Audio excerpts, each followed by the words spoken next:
Hello दोस्तों, SPB study point पे आप सबका स्वागत है। दोस्तों, आज हम देखने वाले हैं उत्तर मुल्क काल का सेकंड वीडियो, जिसमें से कुछ शासक बच गए थे, उनके बारे में हम डिटेल बात करेंगे। और जो भी इनका महत्वपूर्ण कार्य था और महत्वपूर्ण घटना से संबंधित अक्सर एग्जाम में पूछे जाते हैं, चाहे वो बीपीएससी का पीटी हो या आपका बिहार दरोगा पीटी मेंस हो या तो फिर बिहार पुलिस, सभी में आपको बहुत बड़ा इंपॉर्टेंट रोल रखता है। तो आइए हम शुरू करते हैं।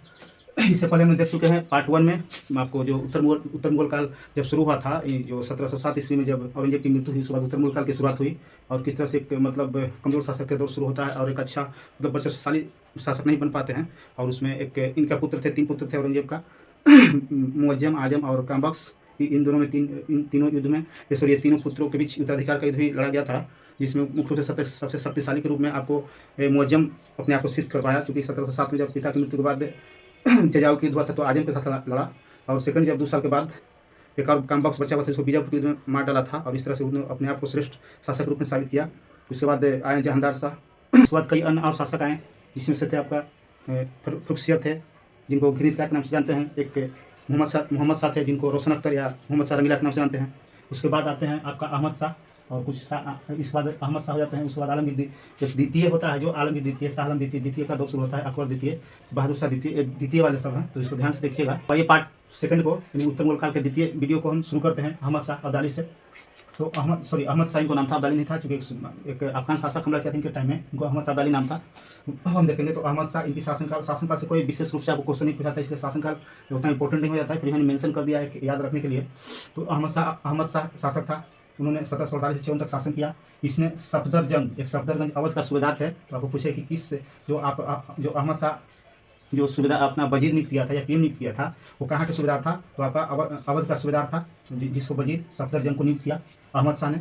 इनके शासनकाल में सबसे महत्वपूर्ण एक घटना घटी थी, जो अफगान शासक था, जिसको अहमद शाह अब्दाली नाम था, जो प्रथम बार 1748 में आक्रमण किया था। और इन्हीं को आगे हम देखेंगे कि जब 1761 में पानीपत तृतीय युद्ध हुआ था, तो किस तरह से 7वां बार में आक्रमण पानीपत तृतीय युद्ध के समय किए थे उन्होंने, 7वां आक्रमण था उनका। अहमद शाह अब्दाली जो अफगान शासक, इसके बारे में कहा जाता है कि 1748 से 54 के बीच में इन्होंने टोटल 5 बार आक्रमण किया था। तो टोटल अगर पूछे तो 5 बार आक्रमण किया था इन्होंने।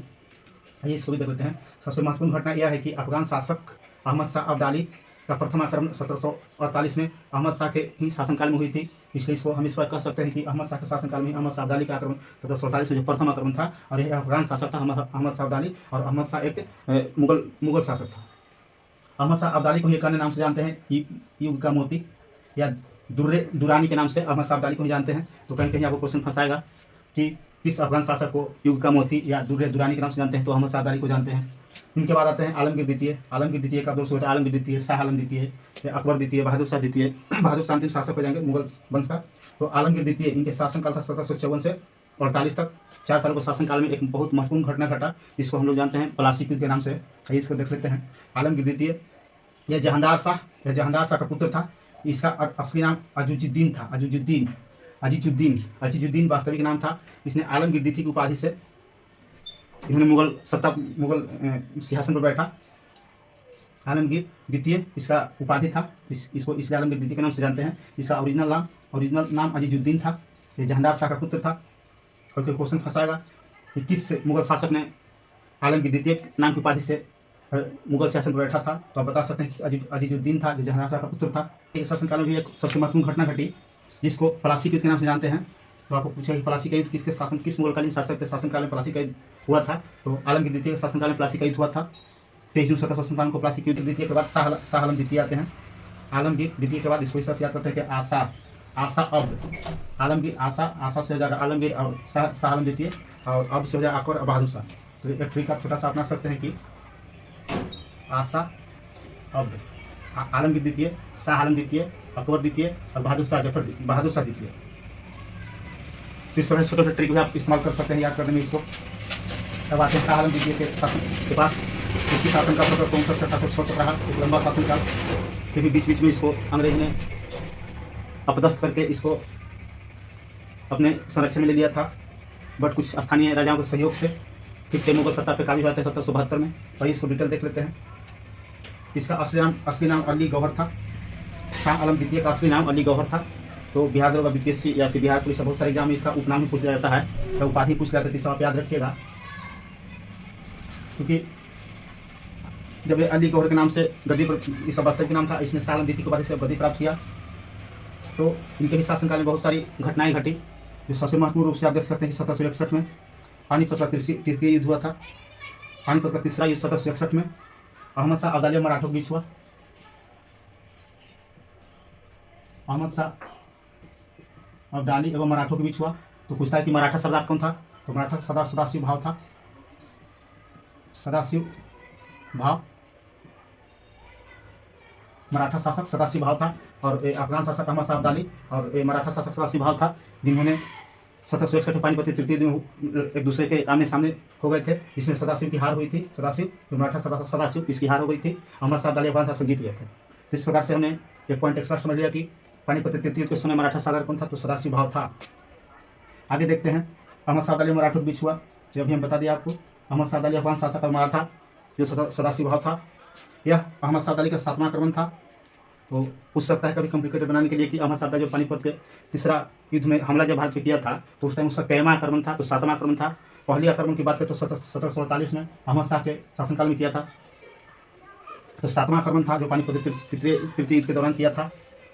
इन्हीं के शासनकाल में शाह आलम द्वितीय शासनकाल में एक बक्सर का युद्ध हुआ था। 1764 में बक्सर का युद्ध हुआ था, जिसमें अंग्रेज एवं संयुक्त सेना थी, जिसमें मुगल सेना थी, आपका ये मीर कासिम की सेना थी, आपका अवध के नवाब का अवध का सुजाउद्दौला का सेना थी। तीनों को संयुक्त रूप से अंग्रेजों ने पराजित किया था। और इसी टाइम में साहित्य दे अंग्रेज एक मतलब हम बाहुबली हैं, क्योंकि यहाँ पे हम देखते हैं कि जब 1857 की पलासी लड़ाई होती है, इसमें कुछ कूटनीति का था, तभी जीत जाते हैं। बट 1764 में जब लड़ाई होता है बक्सर का, तो इसमें अपने ही शक्ति और अपने नेतृत्व में, हेक्टर मुनरो के नेतृत्व में, उस टाइम रॉबर्ट क्लाइव थे, उन्होंने संयुक्त सेना को, तीनों सेनाओं को पराजित किया था। तो इसको हम डिटेल देखेंगे जब बक्सर की पढ़ाएंगे उसमें। इन्हीं के शासनकाल 1765 में इलाहाबाद की संधि हुई, जो रॉबर्ट क्लाइव एवं शाह आलम द्वितीय के बीच हुई थी। इलाहाबाद की संधि जब युद्ध हुआ, उसके बाद हुआ कि भाई आपने क्यों सहयोग किया बंगाल के नवाब को। फिर उसके साथ भी हुआ था अवध के नवाब, अवध जो सुजाउद्दौला था उसके साथ भी इनकी संधि हुई थी। तो पहले इन्हीं के साथ इलाहाबाद की संधि, उसके बाद उनके साथ हुआ था। तो संधि भी हम देखेंगे नेक्स्ट वीडियो में। 1765 में इलाहाबाद की संधि हुई, जो रॉबर्ट क्लाइव एवं शाह आलम द्वितीय के बीच हुई।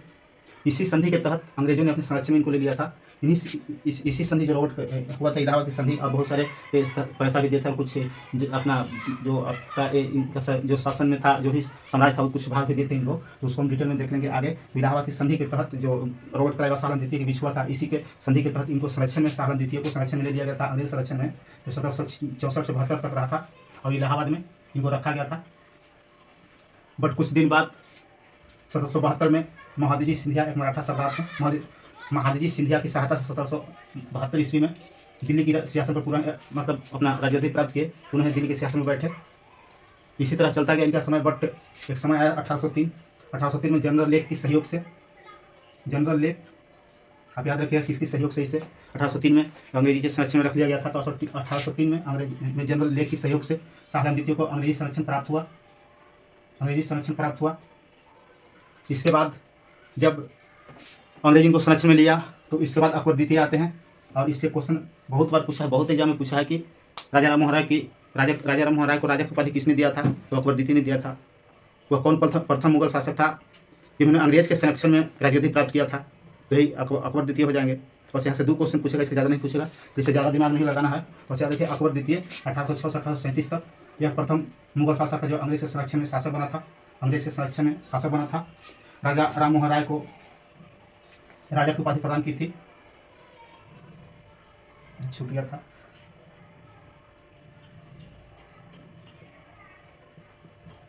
राजा की उपाधि प्रदान की थी। और इन्होंने अकबर द्वितीय ने राजा राम मोहन को इंग्लैंड में भेजा था, और वहाँ जो अनैतिक व्यवहार हो रहे थे इनको हो रहे थे, अकबर द्वितीय के साथ जो अंग्रेज कर रहा था अनैतिक व्यवहार, जो एक राजा के साथ नहीं होना चाहिए, एक शासक के साथ नहीं चाहिए, उस तरह का अनैतिक व्यवहार कर रहा था अंग्रेज। तो यही राजा राम मोहन राय को राजा की उपाधि प्रदान करके अकबर द्वितीय ने इंग्लैंड भेजा था कि जाइए वहाँ महारानी को बताइए किस तरह से वहाँ दुर्व्यवहार हो रहा है। बस इसी दौरान वहाँ गए तो लौट के नहीं आए। ब्रिस्टल नामक जगह पर इनकी मृत्यु हो गई थी। तो क्वेश्चन पूछता है कि राजा राम मोहन की मृत्यु कहाँ थी, तो ब्रिस्टल इंग्लैंड में हुई थी इनकी मृत्यु। इसके बाद 37 बाद बहादुर शाह द्वितीय आते हैं, जिसको जफर के नाम से भी जानते हैं। बहादुर शाह जफर बहुत सारी जगह पूछा गया है कि बहादुर शाह जफर कैमा शासक था, तो अंतिम शासक था। ये जफर के नाम से किसको जानते हैं, बहादुर शाह द्वितीय को। या फिर कहता है कि बहादुर शाह द्वितीय कौन नाम क्या था, तो बहादुर शाह जफर था। इनका शासनकाल 1837 से 1858 तक रहा था। यह मुगल वंश का अंतिम शासक था, मुगल वंश का अंतिम शासक था। तो एक क्वेश्चन यहाँ से पूछता है कि मुगल वंश का अंतिम शासक कौन था? तो बहादुर शाह प्रथम, सॉरी बहादुर शाह द्वितीय या बहादुर शाह जफर। इनके शासनकाल में बहुत सबसे महत्वपूर्ण घटना घटित थी, जो प्रथम स्वतंत्रता संग्राम कहा जाता है, जो 1857 में घटना हुई थी। सबसे महत्वपूर्ण घटना 1857 की क्रांति थी। इनको विद्रोहियों के साथ देने के कारण, विद्रोही तो हम लोग नहीं बोलना चाहिए, फिर भी लिखा हुआ है बुक में, तो क्या मतलब आंदोलनकारी भी बोल सकते हैं, क्योंकि सब भारतीय थे। तो इन आंदोलनकारी के साथ देने के कारण अंग्रेजों ने इन्हें गिरफ्तार करके रंगून में निर्वासित कर दिया था। तो एक क्वेश्चन आपको हमेशा पूछता है कि बहादुर शाह द्वितीय को या बहादुर शाह जफर को रंगून करके कहाँ निर्वासित किया गया था? तो रंगून, जो भी म्यांमार के नाम से जानते हैं, रंगून में निर्वासित कर दिया गया था, जहाँ पे उनको 1862 में मृत्यु हो गई। इस तरह से मुगल साम्राज्य का पतन, मतलब इतिहास खत्म हो गया।